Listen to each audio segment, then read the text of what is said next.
A través de un estudio médico, un grupo de especialistas intenta explicar el padecimiento al que fue sometido Jesucristo antes de morir en el madero.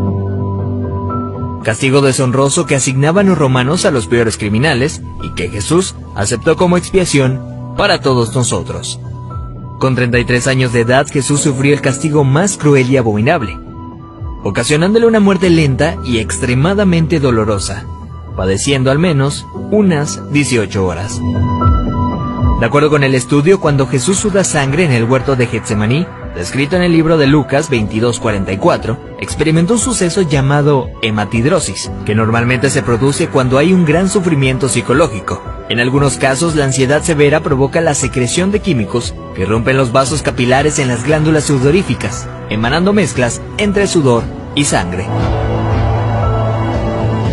La madrugada en la que Jesús fue arrestado, ya debilitado por lo que le habría sucedido en el huerto, fue llevado ante Sanedrín y Caifás, el sumo sacerdote. Fue golpeado por los soldados, quienes le pusieron una venda en los ojos para burlarse de él, le escupían y le abofeteaban. Para este entonces, a raíz de los golpes, ya su rostro empezaba a hacerse irreconocible debido a la hinchazón.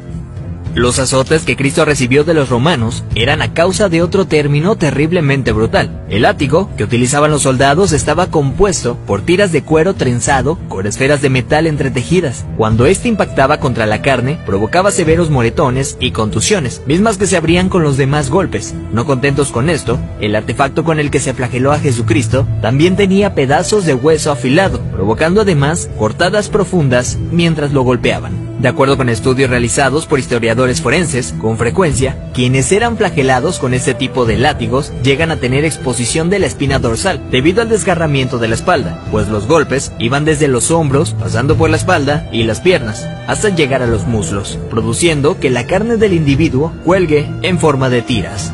Mientras sucedía, en el interior de la persona, en este caso Jesucristo, se experimenta un dolor tan grande que debió llevarlo a una conmoción hipovolémica, es decir, que la persona a raíz de la gran pérdida de sangre sufre de taquicardia, pues el corazón acelera su ritmo intentando bombear una sangre que ya no existe, lo que a su vez conlleva una baja presión sanguínea, dando paso a la pérdida de la conciencia. Al mismo tiempo, los riñones dejan de producir orina para mantener el volumen restante. Las personas empiezan a sentir una sed intensa, como reacción del cuerpo para intentar reponer la sangre perdida. Para este entonces, Jesús estaba tan débil que caminar debió ser extremadamente difícil. Aún así, tuvo que cargar el pesado madero de aproximadamente 75 kilogramos hacia el lugar de su ejecución. Durante el trayecto, nuestro Señor fue humillado, escupido, despreciado por la multitud hasta que se desplomó. Evento que sirvió para que un soldado romano le diera la orden a Simón que llevara el madero un tiempo por él.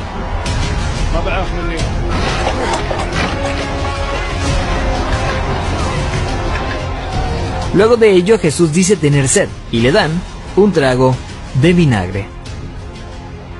Los criminales condenados a esta pena eran amarrados. No obstante, a Jesús le clavaron de forma horizontal, con las manos abiertas. La vega llamada patíbulum aún no se había unido al madero, colocado de forma vertical permanente. Los clavos que se usaban para este hecho eran de entre 13 a 18 centímetros de largo, afilados en punta, con el objetivo de que éste atravesara el nervio mediano. Al romperse ese tendón y poner las muñecas clavadas, Jesús fue forzado a utilizar todos los músculos de su espalda desgarrada para poder respirar.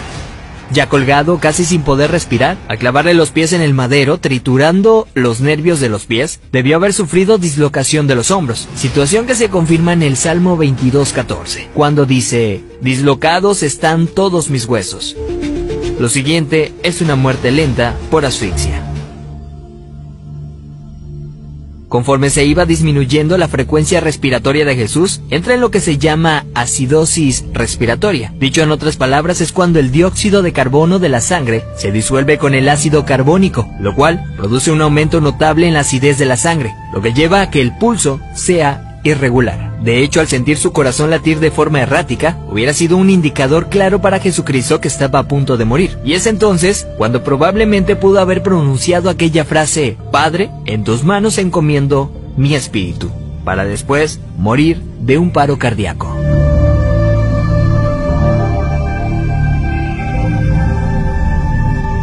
A diferencia de otros crucificados, los huesos de Jesús no fueron quebrados. Esto lo hacían para evitar que las personas que pasaban por esto subieran las piernas hacia arriba y con estas se ayudaran para poder respirar. Así, la muerte era rápida en cuestión de unos minutos. Sin embargo, Jesús no pasó por esto, y se sabe porque en registros romanos, allá 2 años después, soldados describen el hecho, confirmando lo que ya estaba predicho en el Antiguo Testamento acerca del Mesías, donde se menciona que ningún hueso será quebrado. Salmos 34:20. Según dichos registros, un soldado romano clavó en Jesús una lanza en el costado derecho para confirmar su deceso. La lanza penetró el corazón, por tanto cuando sacó la lanza, del orificio salió un fluido claro como el agua, seguido de un gran volumen de sangre, tal como lo describe el apóstol Juan en su Evangelio, testigo presencial de los hechos.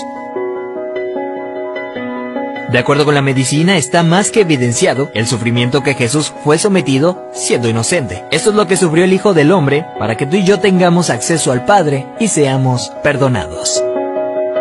Veracidad News.